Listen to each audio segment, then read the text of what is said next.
रस्त्यावर लावलेल्या वाहनांवर वाहतूक पोलिसांकडून अनेक वेळा कारवाई केली जाते। ही कारवाई केल्यानंतर संबंधित वाहनधारक दंड भरून आपलं वाहन सोडवून घेतात। परंतु कल्याण वाहतूक पोलिसांनाच वेगळा अनुभव आलाय। पोलिसांच्या संपूर्ण कारकिर्दीमध्ये असा आलेला हा त्यांचा पहिलाच अनुभव होता। वाहनधारकानं त्याची दुचाकी टो केल्यानं संताप व्यक्त केला। भर रस्त्यात गाडी खाली झोपून त्यानं गोंधळ घातला। अखेर पोलिसांनाच माघार घ्यावी लागली, त्याची दुचाकी सोडून द्यावी लागली।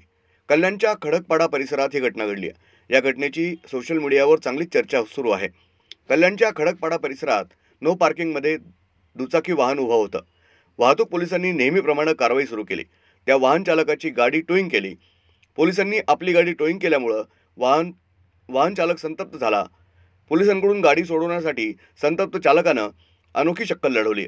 तो चक्क पोलिसांच्या गाडीखाली झोपला। तब्बल अर्धा तास तो गाडीखाली झोपला होता। ब्युरो रिपोर्ट, न्यूज डेस्क, महानगरची लाईफलाईन, मेट्रो न्यूज।